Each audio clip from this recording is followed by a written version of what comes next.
ఇవాళ ఒక ఆయన ఎట్లొస్తాడో ముఖ్యమంత్రి అడ్డుకుంటా ఆయన గోదావరి నీళ్లు తేలేదు అని అన్నాడట.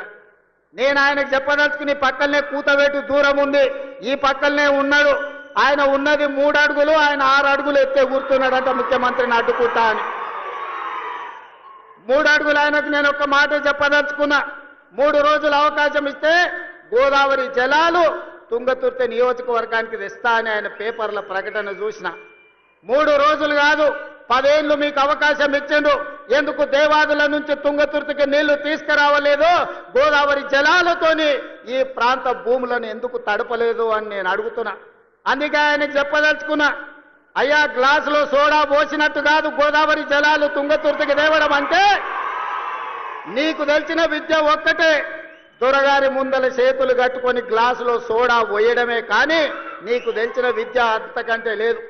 నీ ఊరు మండలం చేసుకున్నావు, మండల ఆఫీస్ అన్న తెచ్చుకున్నావా, ఎంఆర్ఓ ఆఫీస్ అన్న తెచ్చుకున్నావా, పోలీస్ స్టేషన్ అన్న తెచ్చుకున్నావా? 10 ఏళ్ళు మంత్రిగా ఉండి నీ నాయకుడు ముఖ్యమంత్రిగా ఉంటే నీ సొంత మండలానికి ఒక ఎంఆర్ఓ ఆఫీస్, ఎంపీడీఓ ఆఫీస్, ఒక పోలీస్ స్టేషన్ తెచ్చుకోలేని సన్నాసివి ఇవాళ మా మందుల సామెలు తీసుకొస్తే